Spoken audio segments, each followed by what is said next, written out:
नमस्कार श्रोते हो. दीपक रेगे कथाकथन चॅनलवर तुम्हा सगळ्यांचं मनापासून स्वागत. श्रोते हो, आज तुम्ही ऐकणार आहात डॉक्टर अनघा केसकर यांच्या सुटका या कथासंग्रहातली कथा. आणि कथेचं नाव आहे अमानुष. सेलफोनवर राजा सारंगा गाण्याच्या लकेरीचा डायलर टोन वाजायला लागला तेव्हा मृण्मयी गाढ झोपेत होती. झोपेतच तिने फोन डिस्कनेक्ट केला. कूस बदलली. कालचा दिवस खूप दगदगीचा गेला होता. सुरेन दुसरीकडे अडकल्यामुळे ऐनवेळी तिला संरक्षण मंत्र्यांची व्हिजिट कव्हर करायला लागली होती. त्याआधी कोऑपरेटिव्ह बँकेच्या गैरव्यवहाराबाबत सरकार नेमकी काय भूमिका घेणार आहे याविषयी एका प्रेस कॉन्फरन्समध्ये हजर राहायला लागलं होतं. रात्री केव्हा तरी 4 घास चिवडून ती अंथरुणावर पडली होती. पुन्हा एकदा राजा सारंगाची साद आली आणि मृण्मयीनं फोन घेतला. डोळे किलकिले करून कुणाचा फोन आहे ते वाचायचा प्रयत्न केला. अननोन नंबर होता. मृण्मयी मॅडम का? रांगड्या आवाजात कोणीतरी चौकशी करत होतं. मृण्मयीच्या अँटेना एकदम ताठ झाले. काहीतरी सनसनाटी स्टोरी मिळणार असं तिला तिच्या कमावलेल्या सिक्स्थ सेन्सनं सांगितलं. ती सावधपणे म्हणाली, हां बोला, आपण कोण बोलताय? ते नाही महत्वाचं, आपल्याकडे एक लय भारी बातमी आहे. मृण्मयीनं सेलफोनवर रेकॉर्डिंग सुरू केलं. हां मी ऐकते, तुम्ही बोला. सिव्हिल हॉस्पिटलमधील राडे चालले हो. तुम्हाला इंटरेस्ट असेल तर आपल्याला भेटायचे. आपलं नाव कुठं बाहेर नाही यायला पाहिजे. ओके, कुठे भेटायचं आणि केव्हा? एस.टी. स्टँडच्या जवळ हॉटेल दौलत आहे ना, तिथं करेक्ट 8:30 या. मृण्मयीनं सेलफोनवरच्या घड्याळात नजर टाकली. 8ला 5 मिनिटं कमी होती. झटपट उरकून बाहेर पडलं तर 8:30ला पोहोचणं शक्य होतं. तुम्हाला मी कसं ओळखणार? म्या ओळखतो ना तुम्हाला, तुम्ही या.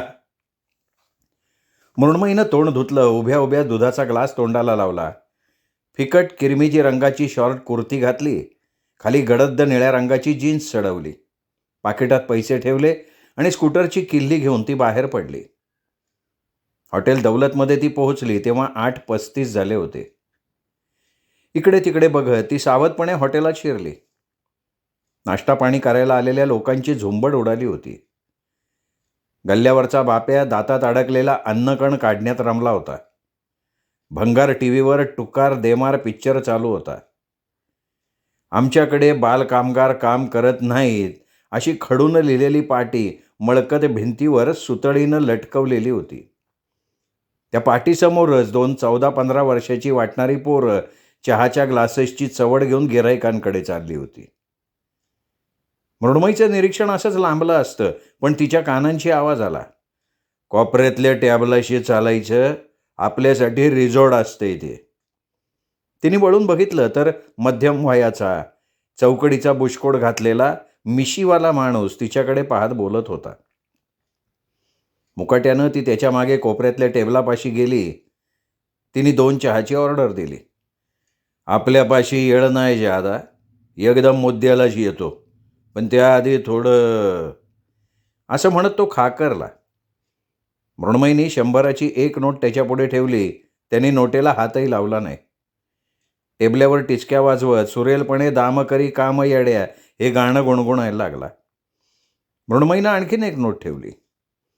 चहा घेऊन पोऱ्या तिथं यायच्या आत त्यांनी दोन्ही नोटा खिशात ठेवल्या. सिव्हिल हॉस्पिटलच्या तळघरात पोस्टमार्टेम चालतं, तुम्हाला ठाऊकी आहे.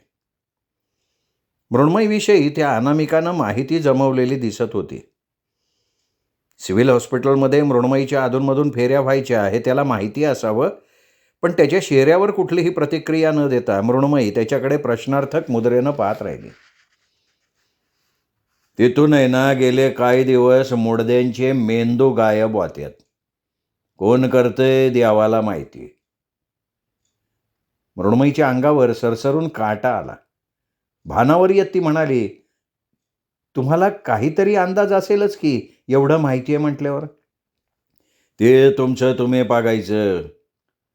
शवविच्छेदन करणाऱ्याखेरीज तिथं 2 कामगार आहेत आणि एक रातपाळीच आहे. आता त्यातला कोण कोणाला माल पुरवतो हे तुम्ही काढा माहिती. पुन्हा एकदा टेबलावर टिचक्या मारून गाणं सुरू. पुढच्या तपशिलासाठी आणखीन काही मोबदला मिळावा म्हणून हा आपल्याला पूर्ण माहिती देत नाहीये हे मृण्मयीच्या लक्षात आलं. तिने चहा संपवला आणि काम संपल्यासारखं निघायची तयारी केली. मिशीवाला बेचैन झाला. त्यातला गाण्या बेवडा आहे. मारतीची माय 2 वरीस बिमार आहे. दवाखान्याचा लय खर्च होतो. मृण्मयीने 50ची नोट पाकिटातनं काढली पण हातात धरून ठेवली. आणि उरलेले दोघे? मृण्मयीनं त्याच्या तांबरलेल्या डोळ्यात नजर मिळवून विचारलं. सदा म्हणायचा माणूस माळकरी आहे आणि रातपाळीचा शेक्या याडपा बाबडा आहे. पिवळे दात दाखवत मिशीवर पंजा फिरवत आलेलं उत्तर. कुठे जातो हा माल? खुर्चीवर उठता उठता मृण्मयीनं प्रश्न केला. समजा म्याच सांगूय. मानवी अवयवांची विक्री करणं हा गंभीर गुन्हा आहे आणि पोलिसांना ही माहिती न देणं हा सुद्धा मोठा गुन्हा आहे. ठाऊक आहे ना? मी पोलिसांना सांगू शकते म्हणजे माझा तपास नंतर सोपा होईल. पण माहिती कुठून मिळाली हे मला त्यांना सांगायलाच लागेल ना. खांदे उडवत मृण्मयी म्हणाली. मला माहिती नाही हो, पण ड्युटी बदलण्याच्या वक्ताला गडबड होती. कोणतरी मालदार माणूस आहे. यापेक्षा जादा मला बी काय माहिती नाही. ते पोलीस बिलीस नको हा. नाही सांगत पोलिसांना. पुन्हा काही मदत लागली तर या फोनवर फोन करीन, पण तुम्ही सांभाळून राहा. कोणाकडे यातलं काही बोलू नका, कळलं? मृण्मयीने 50ची नोट त्याच्यापुढे ठेवली. चहाचे 10 रुपये दिले आणि ती हॉटेलातनं बाहेर पडली. तिच्या स्कूटरला रेलून 2 शाळकरी मुलं उभी होती. त्यांना बाजूला सरकायला सांगून तिने स्कूटर घराकडे घेतली. तिला विचार करायला वेळ हवा होता. आजवरच्या 10 वर्षांच्या पत्रकारितेत तिला असली केस कधी ऐकायलाही मिळाली नव्हती. मानवी मेंदू कोण आणि कशासाठी चोरेल हे तिच्या लक्षात येत नव्हतं. मानवी मेंदू दुसऱ्या माणसाच्या शरीरात वापरायची सोय झालेली तिच्या तरी अजून ऐकिवात नव्हती. डॉक्टर रॉबर्ट व्हाईट नावाच्या एका न्यूरोसर्जननी ती शक्यता आजमावून पाहिल्याची बातमी मध्यंतरी मृण्मयीच्या वाचनात आली होती. त्याच्याप्रमाणे कोणी भारतीय संशोधक ब्रेन ट्रान्सप्लांटच्या दृष्टीनं काही प्रयोग तर करत नसेल, पण अशा प्रकारच्या प्रयोगात मृत मेंदूचा उपयोग काय? आज तिने जे काही ऐकलं होतं ते मृत शरीरातल्या मेंदूच्या चोरीविषयी होतं. मानवी अवयवांची चोरी करणाऱ्या टोळ्या असतात, पण ज्या अवयवांना ट्रान्सप्लांटच्या दृष्टीनं उपयोग आहे अशात त्यांना रस असणार. मेलेल्या मेंदूचा कोणाला कसा आणि काय उपयोग होऊ शकणार? थोडक्यात अशा चोरीमागे कुणाचा आणि काय हेतू असू शकतो याची थोडी जरी कल्पना आली तरी संभाव्य गुन्हेगारापर्यंत पोहोचण्यासाठी काहीतरी धागा मिळाल्यासारखं झालं असतं. या गोष्टीविषयी इंटरनेटवर सर्च मारून माहिती गोळा केल्याशिवाय पुढे सरकताच येणार नव्हतं. या सगळ्याच गोष्टी हाताळणं मृण्मयीच्या एकटीच्या आवाक्याबाहेरचं होतं. त्यातली अमानुषता तिच्या मनाचा थरकाप उडवत होती आणि तरीही याच्या मुळाशी आपण गेलंच पाहिजे अशी आतून एक प्रकारची सक्ती झाल्यासारखं तिला वाटत होतं. अशा या अज्ञात प्रदेशात शिरायचं तर बरोबर कोणीतरी विश्वासाचं माणूस हवं. तो माणूस नुसता विश्वासाचा असून चालणार नव्हता, तर खंबीर आणि निधड्या छातीचा असायला हवा होता, प्रसंगावधानी असायला हवा होता. हे गुण अंगी असलेला श्रीहरी हा एकच माणूस तिच्या नजरेसमोर येत होता. तो जर आपल्याबरोबर या केसमध्ये सहभागी होणार असेल तर आता मागे पाऊल टाकायचं नाही या विचारापर्यंत ती आली. घराखालच्या पार्किंगमध्ये तिने आपली स्कूटर लावली. लॅच उघडून ती आत गेली तेव्हा आपल्याला प्रचंड भूक लागल्याची जाणीव तिला झाली. आज रुटीन कामांमध्ये दिवसभर तिला खूप मगजमारी करायला लागणार होती. भरपूर खाऊन बाहेर पडायचं अशा विचारानं तिने अंडी ब्रेड बाहेर काढला. एकीकडे टोस्ट करताना फ्रायपॅनमध्ये आमलेट करायला टाकलं. मोठा मग भरून चहा बनवला. नाश्त्याचा सरंजाम टेबलावर मांडून तिने लॅपटॉप उघडला. मेंदू, वयपरत्वे मेंदूवर होणारे परिणाम, मेंदूच्या वेगवेगळ्या व्याधी आणि त्याचे मेंदूवर होणारे परिणाम, मरणोत्तर मेंदू दानाचा उपयोग, मेंदूमधल्या टिश्यूच्या दानानं व्याधिग्रस्त माणसाला जीवदान देण्याची वैद्यकीय शास्त्राची प्रगती, असे अनेक क्लूज देऊन तिने सर्फिंग चालू केलं. मेंदूमधल्या प्रसरण पावणाऱ्या पोकळ्या, संदेश वहनासाठी स्त्रवणारी रसायनं याविषयी माहिती वाचत एकीकडे उदरभरणही चालू होतं. त्यात ती इतकी दंग झाली होती की जेव्हा तिचा सेलफोन वाजला तेव्हा आपण कुठे आहोत आणि काय करतोय हेच काही क्षण तिच्या लक्षात येईना. 8व्या रिंगला तिने फोन उचलला. पलीकडून चीफ न्यूज एडिटर पाटलांचा आवाज आला. शहराबाहेरच्या ग्रामीण वस्तीत शेतकऱ्यांचा पाणी मोर्चा निघणार होता. तिथे हिंसक प्रकार व्हायची दाट शक्यता होती आणि तिथे मृण्मयीला तासाभरात पोचायचं होतं. सकाळच्या त्या भेटीविषयी एवढ्यात पाटलांशी काही बोलायचं नाही असं तिच्या अंतर्मनानं तिला सुचवलं. वेळ पडली तर रजा घेऊन हे काम करायचं, पण ऑफिसात कुणाला सुगावा लागू द्यायचा नाही असा तिने निर्णय घेतला. तसं तिने का ठरवलं? तिला अंतर्मनातनं काही धोक्याच्या घंटा ऐकायला येत होत्या का, हे ठरवण्या इतकी सवड तिच्यापाशी नव्हती. पुढे आपल्या सिक्स सेन्सविषयी तिलाच अचंब्यात पडायची वेळ येणार होती, पण आज हे अगदी सहजपणे घडत होतं. शेतकरी आंदोलनाला गेल्याचा एक फायदा झाला. अपेक्षेप्रमाणे प्रकरण चिघळलं, गोळीबार झाला आणि जखमींच्या बरोबर सिव्हिल हॉस्पिटलला जायला मृण्मयीला सबळ कारण मिळालं. श्रीहरीला फोन करून तिने तिथे परस्पर बोलवून घेतलं. जखमींशी बोलून झाल्यावर मृण्मयी आणि श्रीहरी नाक्यावरच्या एका बऱ्यापैकी हॉटेलात गेले. सिव्हिल हॉस्पिटल संदर्भात तिला त्या अजनबीकडून कळलेली बातमी तिने श्रीहरीला सांगितली आणि या कामात त्यांनी तिला मदत करावी अशी गळही घातली. हॉस्पिटलच्या शवागारातल्या पुरुष स्टाफशी बोलताना मृण्मयीची उपस्थिती कोणालाही खटकली असती. त्या बाबतीत कोणाचं लक्ष वेधून घेऊन चालणार नव्हतं. म्हणूनच चौकशीची पहिली फेरी श्रीहरीनं एकट्यानं करावी हे त्याचं म्हणणं मृण्मयीला पटलं. पण आंदोलकांच्या नातेवाईकांशी बोलण्याच्या मिशानं ती शवविच्छेदनाच्या कक्षात गेली. बेवड्या गण्या आणि मारुती कोणते ते तिच्या मनानं लगेच टिपलं. संध्याकाळी 7:15 वाजता श्रीहरी मृण्मयीच्या घरी येईपर्यंत तिने शेतकरी आंदोलनाचा रिपोर्ट वृत्तपत्राकडे पाठवून दिला होता. पाटलांकडनं 2 दिवसांची रजाही मंजूर करून घेतली होती. दुपारी केलेल्या मेंदूबाबतच्या सर्फिंगचा गोषवारा लिहित असताना श्रीहरी आला. 1 कप चहा मिळाला याच्याबरोबर तर आवडेल मला. Any problem? बरोबर बांधून आणलेलं वडापावचं पार्सल टिपॉयवर ठेवत आल्या आल्या त्याने जाहीर करून टाकलं. त्याच्या हातात गोषवाऱ्याचे कागद ठेवत मृण्मयी उठली. 5 मिनिटात चहाची किटली आणि 2 मग्ज ट्रेमधनं आणले. श्रीहरीला हॉस्पिटलमधनं काय कळलंय ते तिला जाणून घ्यायचं होतं. गण्या, मारुती आणि सदा या तिघांशीही श्रीहरी जुजबी बोलला होता. सकाळच्या खबऱ्यानं सांगितलेली माहितीच श्रीहरीने मिळवली होती. दिवसपाळी संपून घरी जाताना बऱ्याच वेळेला सदा शेवटी जायचा. त्याचं कुटुंब गावाकडे असल्यानं त्याला घरी जायची घाई नसायची असं कारण त्यांनी श्रीहरीला सांगितलं होतं. पण तेवढंच कारण होतं का त्यात आणखीन काही पाणी मुरत होतं हे शोधायला हवं होतं. शेखर उर्फ शेक्या हा रात्रपाळीचा कामगार अगळपगळ बोलणारा होता, पण त्याला कधीतरी निवांतपणे बोलतं करणं गरजेचं होतं. शवविच्छेदन करणाऱ्या किसनरावाला मृण्मयीसुद्धा भेटली होती.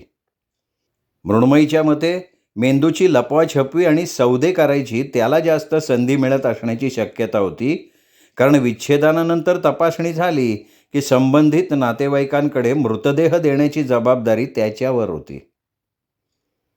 ते देताना आपण किती काळजीपूर्वक काम करतो, माणुसकीची आपल्याला कशी चाड आहे, हे त्यांनी मृण्मयीला तेवढ्या त्या धावपळीतही सांगितलं होतं.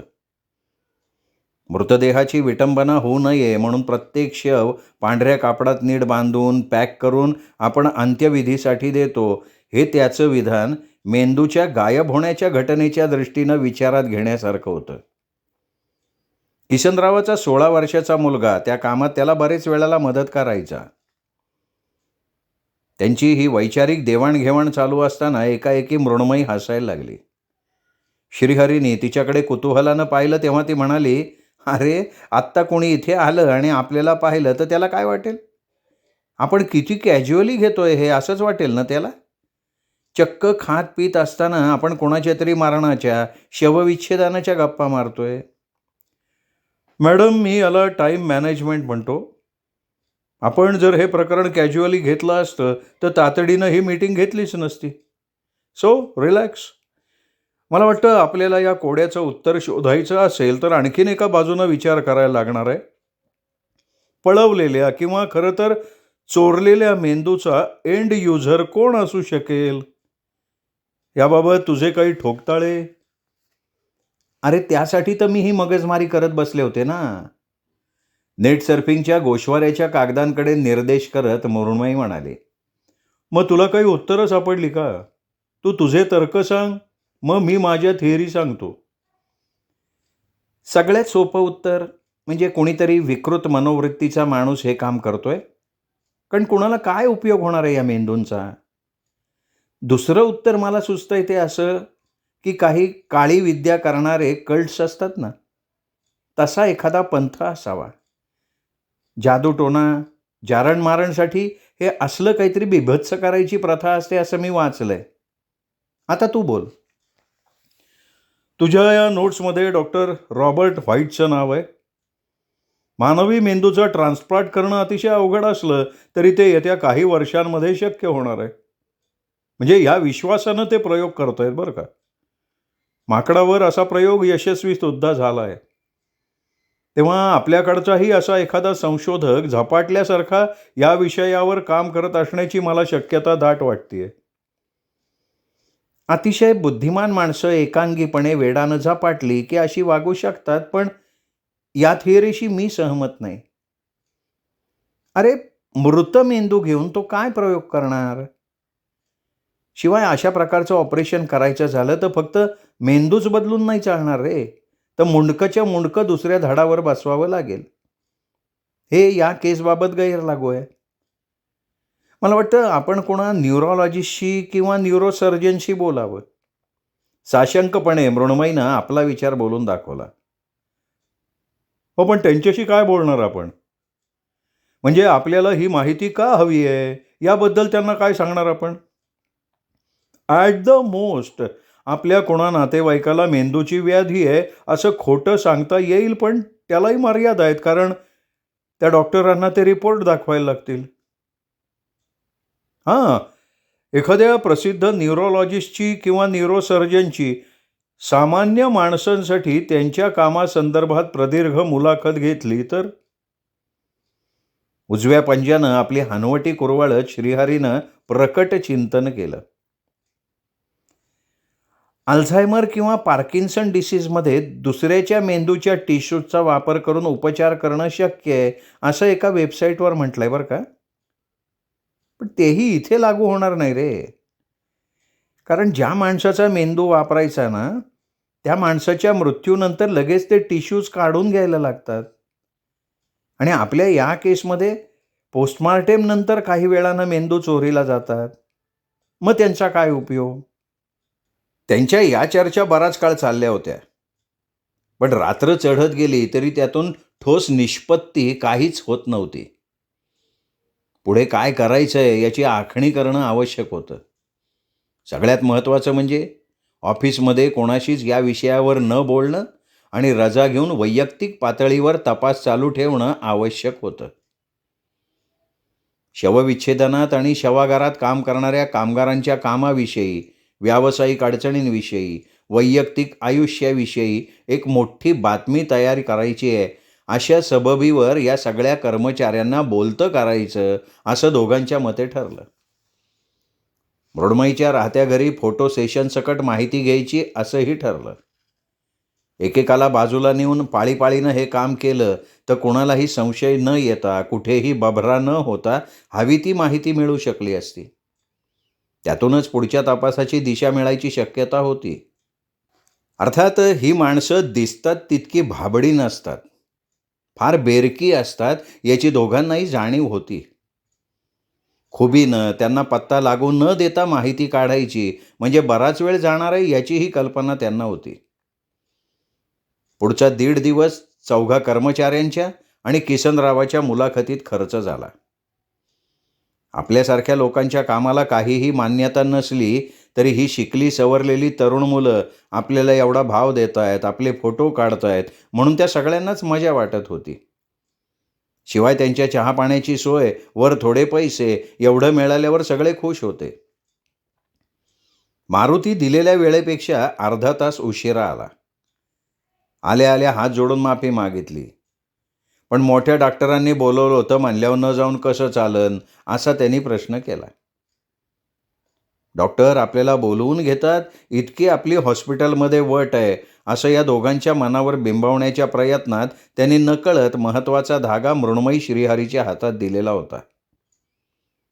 दोघांनी चमकून एकमेकांकडे बघितलं. याबाबतीत त्याला नंतर प्रश्न विचारावेत असा निर्णय दोघांनीही स्वतंत्रपणे घेतला. तेव्हाच काही विचारलं असतं तर मारुती सावध झाला असता. लपवण्यासारखं त्याच्यापाशी काही असतं तर त्यांनी ते लपवलं असतं. मारुतीच्या कामाच्या स्वरूपाविषयी, वेळाविषयी बोलून झाल्यावर आणि 4 फोटो काढून झाल्यावर मारुतीला त्याच्या कुटुंबाविषयी माहिती विचारायला श्रीहरीनं सुरुवात केली. त्याच्या आईच्या आजाराचा, डॉक्टर पिल्ले यांनी वेळोवेळी केलेल्या पैशांच्या मदतीचा उल्लेख मारुतीने केला. तो आणखीन मोकळा ढाकळा झाला याची खात्री पटल्यावर मृण्मयीनं त्याला डॉक्टर पिल्ल्यांच्या विषयी विचारायला सुरुवात केली. डॉक्टर पिल्लेंना मारुती देव माणूस मानत होता. त्यांनी केलेल्या उपकाराची परतफेड आपल्या कातड्याचे जोडे करून घातले तरी या जन्मी होणार नाही असं त्यांनी 4 वेळा तरी ऐकवलं. पण त्यांच्या उपकारांची परतफेड आपण कशी करणार किंवा करतो आहोत हे मात्र त्यांनी चकार शब्दानं सांगितलं नाही. त्या प्रश्नाला उत्तर देताना मारुतीने पहिल्यांदाच नजर चुकवली. मी पामर त्यांची काय परतफेड करणार असं म्हणताना तो अस्वस्थ वाटला. पिल्ले एक उत्तम न्यूरोसर्जन होते हे मृण्मयीला माहिती होतं. पण मारुतीला त्यांची स्पेशालिटी कशात आहे हे काही सांगता आलं नाही. पण संशयितांच्या यादीत डॉक्टर पिल्लेंचं नाव आलं. किसनरावाच्या मुलाखतीत डॉक्टर पिल्ले यांचा उल्लेख वेगळ्या संदर्भात आला. किसनरावांची मुलगी भागी गेली 10 वर्ष डॉक्टरांकडे त्यांच्या मुलीला सांभाळायला होती. अहो डॉक्टर लय चांगला माणूस, माझ्या भागेला ते काय बे कमी करत नाही. ती बी डॉक्टरांच्या पोरीचं हागणं मुतणं पुसणं न कटाळता करते बरं का. हे किसनरावाच्या तोंडचं वाक्य ऐकल्यावर त्याकडे दुर्लक्ष करणं शक्यच नव्हतं. डॉक्टरांच्या मुलीची त्यांना हळूहळू माहिती कळत गेली. डॉक्टरांची पोरगी दिसायला गोरीपान सुंदर होती पण कित्येक वर्ष बिछाण्याला खिळलेली होती. तिचं डोसकं नीट काम करत नाही हे किसनरावाचं विधान ऐकल्यावर मृण्मयीनं सहज विचारल्यासारखं विचारलं. म्हणून तुम्ही त्यांना त्यांच्या कामात मदत करता का? होय की. किसनराव पटकन बोलून गेला. तो बोलून गेला आणि स्वतःची चूक त्याच्या लक्षात आली. मृण्मयी आणि श्रीहरीकडे तो बावरल्या नजरेनं पाहायला लागला. विच्छेदनानंतर तपासणी झाली की तुम्ही पांढऱ्या कपड्यात अवशेष गुंडाळून नातेवाईकांकडे देता असं या मॅडम सांगत होत्या. मला फार कौतुक वाटलं बरं का तुमचं. तो डॉक्टरांच्या मदतीचा विषय तिथेच सोडून श्रीहरीनं किसनच्या कामाचं कौतुक केलं तेव्हा त्यांनी सुटकेचा निश्वास टाकला. आपण कसं आपलं काम व्यवस्थित करतो, चोख करतो आणि त्यामुळे सगळे मोठे साहेब आपल्यावर कसे खुश असतात हे तो सांगायला लागला. तो असा बेसावत झाल्यावर मृण्मयीनं प्रश्न टाकला. पण त्या अवशेषांमध्ये मृत माणसाचा मेंदू नसतो असं आम्हाला कळलंय. म्हणून तर तुम्ही एवढं काळजीपूर्वक गाठोडं बांधता नाही का. मग त्या मेंदूचं तुम्ही काय करता हो? हा प्रश्न ऐकून किसन गोंधळला. तसं मृण्मयीनं रेटून विचारलं. तुम्हाला मग या कामात आणखीन कोणाकोणाची साथ असते? मारुती का साधा? कोण म्हणलं तसं? नाही, कोणी सांगितलं नाही हो. आम्हाला माहिती आहे ना ते. आमच्या एका पाहुण्याची मयत झाली तेव्हा तुम्ही दिलेलं ते गाठोडं आम्ही सोडून पाहिलंय. आणि त्यातले मेंदू तुम्ही कोणाकडे पोचवता तेही आम्हाला माहिती आहे. माणसाचे अवयव असे लपवून विकणं हा गुन्हा आहे, हां. आणि हे सगळं आम्हाला पोलिसांच्या कानावर घालायला लागणार आहे बरं का. नाही, नाही, माफी असावी. काय आहे, डॉक्टर साहेब म्हणले का चांगल्या कामासाठी त्यांना ते लागतंय. म्हणून मग आम्ही त्यांना ते द्यायला लागलो. पण आम्ही त्यांना ते ऐकत नाही बरं का. हां, हां. आम्ही फक्त त्यांच्या बांगल्यावर पोहोचवतो ते. ठीक आहे, आत्ता आम्ही कोणाला काही बोलणार नाही, पण वेळ आली तर नाही नगं नगं साहेब, अहो नोकरी जाईल माझी आणि डॉक्टरची बदनामी होईल साहेब. मग ह्याचा विचार तुम्ही आधीच करायला पाहिजे होता ना. या आता या. किसननं श्रीहरीच्या पायावर डोकं टेकवलं. दुसऱ्या दिवशी श्रीहरी आणि मृण्मयी जेव्हा डॉक्टर पिल्ल्यांच्या बंगल्यावर पोहोचले तेव्हा दुपारचे 4 वाजले होते. त्यावेळी डॉक्टर हमखास घरी असतात हे त्यांना कळलं होतं. डॉक्टर कोणाची तरी वाट पाहत असावेत. भरदार शरीरयष्टी, सावळा रंग, मागे फिरवलेले करडे केस, रुंद हनवटी आणि काळेभोर चकचकीत डोळे. ते हसले आणि त्यांच्या चेहऱ्यावर वेगळाच सुंदर भाव दिसला. दिसायला तरी तो एक भला माणूस वाटत होता. नमस्कार चमत्कार झाल्यावर डॉक्टर म्हणाले, मी तुमची वाटच पाहत होतो. मी मुद्द्याचंच बोलतो. किशनचा आणि मारुतीचा फोन आला होता मला. तुम्हाला आमचं सिक्रेट कळलंय. तुम्ही हे पोलिसात सांगितलं तर आम्ही सगळेच गोत्यात येऊ. गप्प बसण्यासाठी तुम्हाला काही पैसे हवे असतील तर डॉक्टरांना हाताने थांबवत श्रीहरी म्हणाला, आम्हाला पैसे नको आहेत. हा अमानुष प्रकार आम्हाला थांबवायचा आहे. डॉक्टर पुन्हा एकदा गूढ हसले. हे बघा, ज्या पद्धतीने तुम्ही हे सगळं हँडल केलं त्यावरून तुम्ही सरावलेले, पैशासाठी काम करणारे लोक नाहीत हे माझ्या लक्षात आलं होतं. जर मानवी अवयवांची विक्री करणारी टोळी पकडायची असेल तर हे असं ॲमॅच्युरिश काम करून नाही चालत. प्राण गमवावे लागले असते तुम्हाला. अशा टोळ्या विरोधकांना दयामाया दाखवत नाहीत. मार्गात येणाऱ्यांना वाटेतनं दूर करतात. आमिष दाखवून किंवा धाकदपटशाने. ही आम्ही धमकी समजायची का? मृण्मयी जरा चिडून म्हणाली. श्रीहरीनं तिच्या मनगटावर आपला डावा पंजा ठेवून तिला गप्प राहायचा इशारा केला. नाही नाही, ही धमकी नाही आहे. आमची काही तशी टोळी वगैरे नाही आहे हे सांगायचा मी प्रयत्न करतोय. मारुती आणि किशनचा यात काही दोष नाही आहे. मीच त्यांना भरीला पाडलंय. नाही, तरीही हॉस्पिटलच्या प्रिमायसिसमधनं मेंदू चोरण्याचं काम त्यांनीच केलंय. त्यांना क्षमा नाही होऊ शकत. त्याबद्दल त्यांनी शिक्षा भोगायलाच हवी.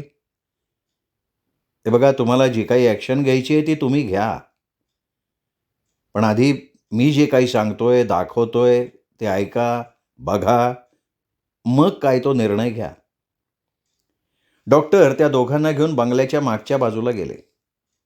तिथल्या लाकडी दाराचं कुलूप त्यांनी काढलं. खाली पायऱ्या होत्या. बहुतेक तो तळघराकडे जाणारा जिना होता. डॉक्टर आणि त्यांच्या मागे श्रीहरी जिना उतरायला लागले. काही क्षण मृण्मयी पहिल्या पायरीवर रेंगाळली. आपल्याला फसवून हे तळघरात कोंडून तर ठेवणार नाहीत ना, अशा शंकेने तिने आजूबाजूला पाहिलं. डॉक्टरांनी मागे वळून बघितलं आणि संभ्रमावस्थेत असलेल्या मृण्मयीकडे बघून ते हसले. नाही नाही, हे बघा, मी काही दगाफटका करणार नाही. ही माझी वैयक्तिक प्रयोगशाळा आहे. त्यांनी आश्वासन दिलं.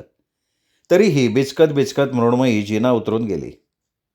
तिथे 2 भव्य दालनं आणि एक ऑफिसची खोली होती. भिंतीवरच्या कपाटाचं कुलूप काढून लाकडी दार त्यांनी उघडलं. आत 20-25 मोठाल्या बरण्या होत्या.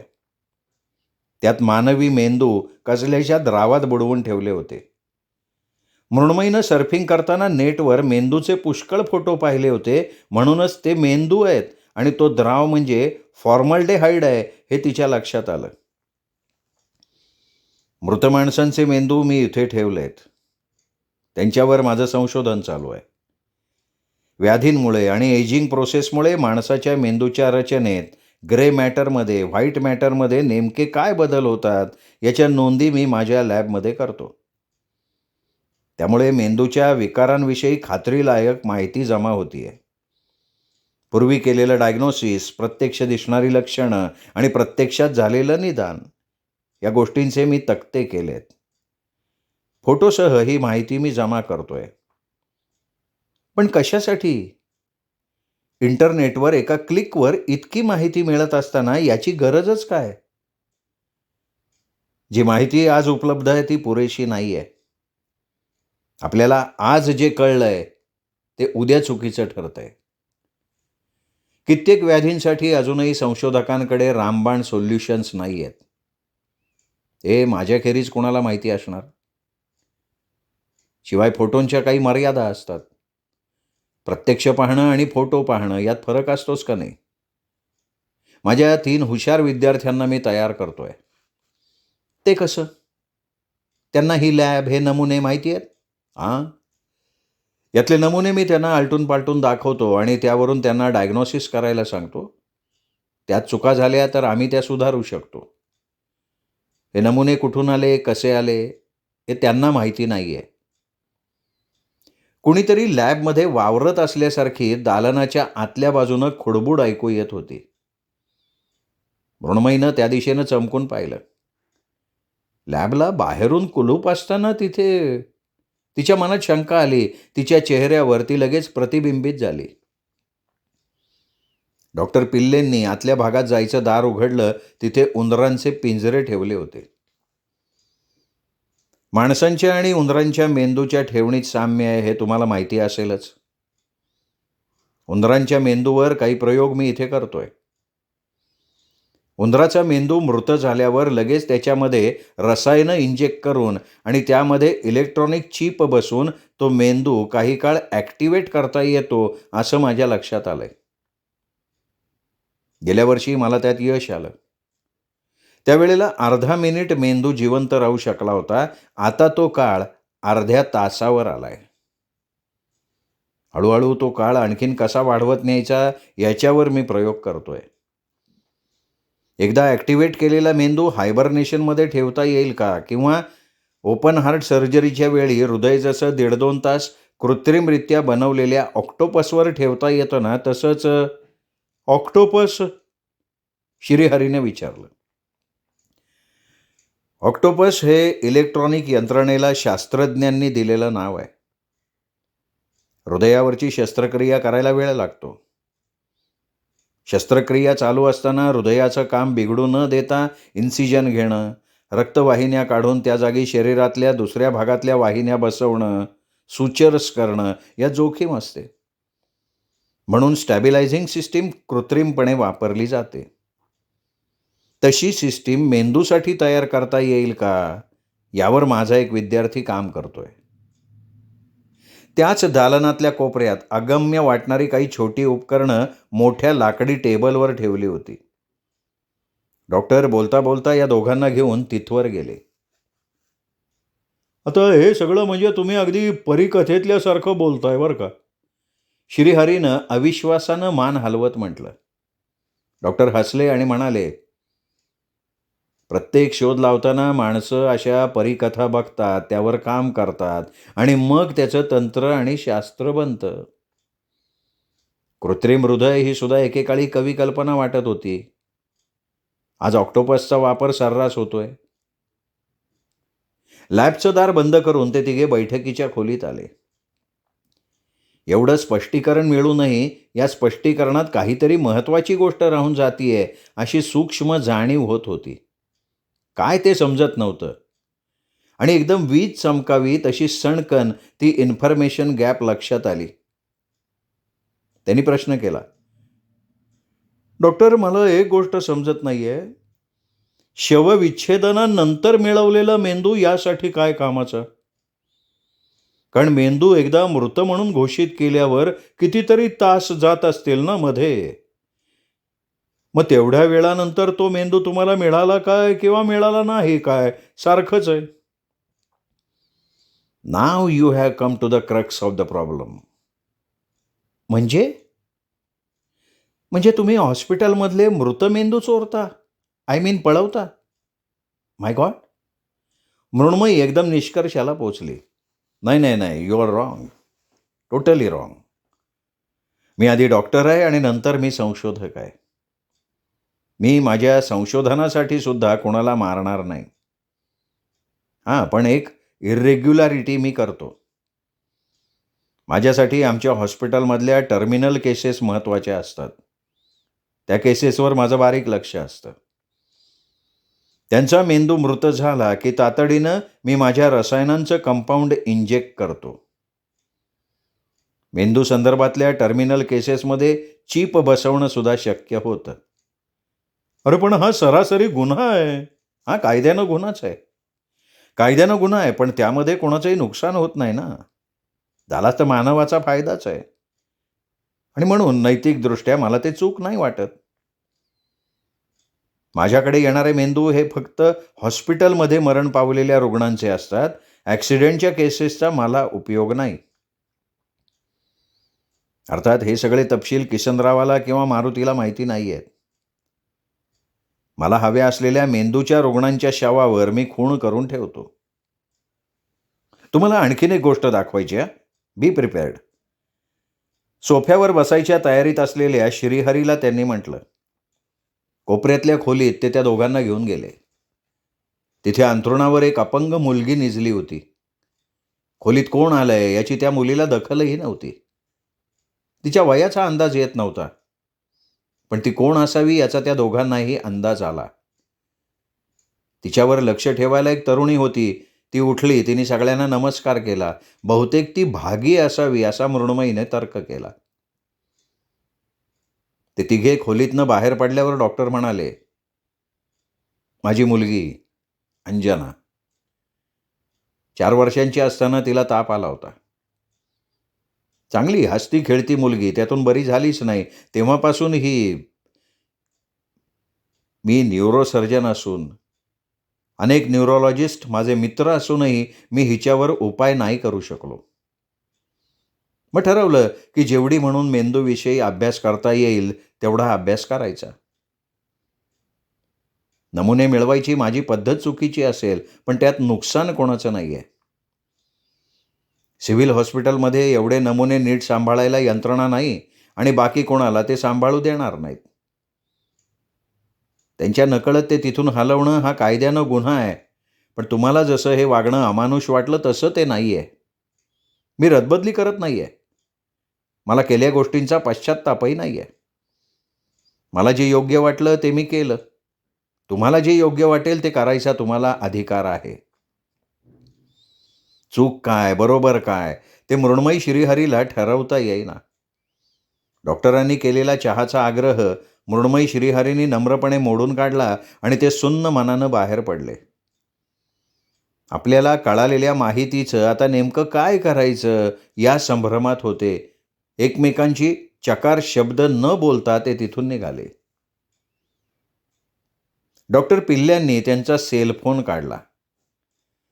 अथर्व रिसर्च इन्स्टिट्यूटच्या डायरेक्टरांना थेट फोन लावला. 2 रिंगनंतर पलीकडनं फोन उचलला गेला. डॉक्टर पद्मनाभनच्या सानुनासिक आवाजात हॅलो असा शब्द ऐकून ते बोलायला लागले. Good morning sir. सर, आपलं ठरलं होतं त्याप्रमाणे मी त्यांना जरूर तेवढी माहिती दिली आहे. पुरेशी काळजी घ्यावी म्हणून माझा लॅपटॉप, महत्त्वाची कागदपत्र मी क्लीन करून टाकली होती, पण त्यांनी ती तपासण्याचा प्रश्नच नाही आला. बरीचशी उपकरणं मी आपल्या मेन लॅबला हलवली आहेत. त्या जोडीचा तपास माझ्यापर्यंत येऊन थांबलाय. त्यांना बाकी कशाचाही सुगावा लागलेला नाही. पोरं नवीन दिसत आहेत. असले प्रयोग करायचे म्हणजे त्यामागे मोठी सुसज्ज लॅब लागते याचीही त्यांना कल्पना नाही आहे. आपली लॅब, हा प्रोजेक्ट आणि टीम सुरक्षित आहे. Good good. पण आपल्याला यापुढे आणखीन काळजीपूर्वक राहायला हवं. गाफील राहून चालणार नाही. आणि महत्त्वाचं म्हणजे वेळ पडली तर तुम्हाला बळीचा बकरा व्हायला लागणार आहे. मला माहिती आहे ते सर. सर्वांगीण कल्याणासाठी माझ्यासारख्या प्याद्यांनी बलिदानाची तयारी ठेवलीच पाहिजे ना sir. Wish you all the best. श्रोते हो, तुम्ही ऐकत होता तर डॉक्टर अनघा केसकर यांची कथा अमानुष. कथा कशी वाटली कमेंट करून जरूर कळवा. कथेचा व्हिडिओ लाईक करा. ही कथा आपल्या कथाप्रेमी मित्रपरिवारात, नातेवाईकात शेअर करा. आणि हां, तुमच्याकडनं जर चॅनल सबस्क्राईब करणं राहून गेलं असेल तर तुम्हीही चॅनल सबस्क्राईब करा आणि तुमच्या मित्रपरिवारालाही चॅनल सबस्क्राईब करायची विनंती करा. कारण दीपक रेगे कथाकथन चॅनलवर तुम्हाला ऐकायला मिळतात उत्तमोत्तम लेखकांच्या कथा आणि कादंबरी नित्यनियमानं. भेटत रहा दीपक रेगे कथाकथन चॅनलवर. नमस्कार श्रोते हो.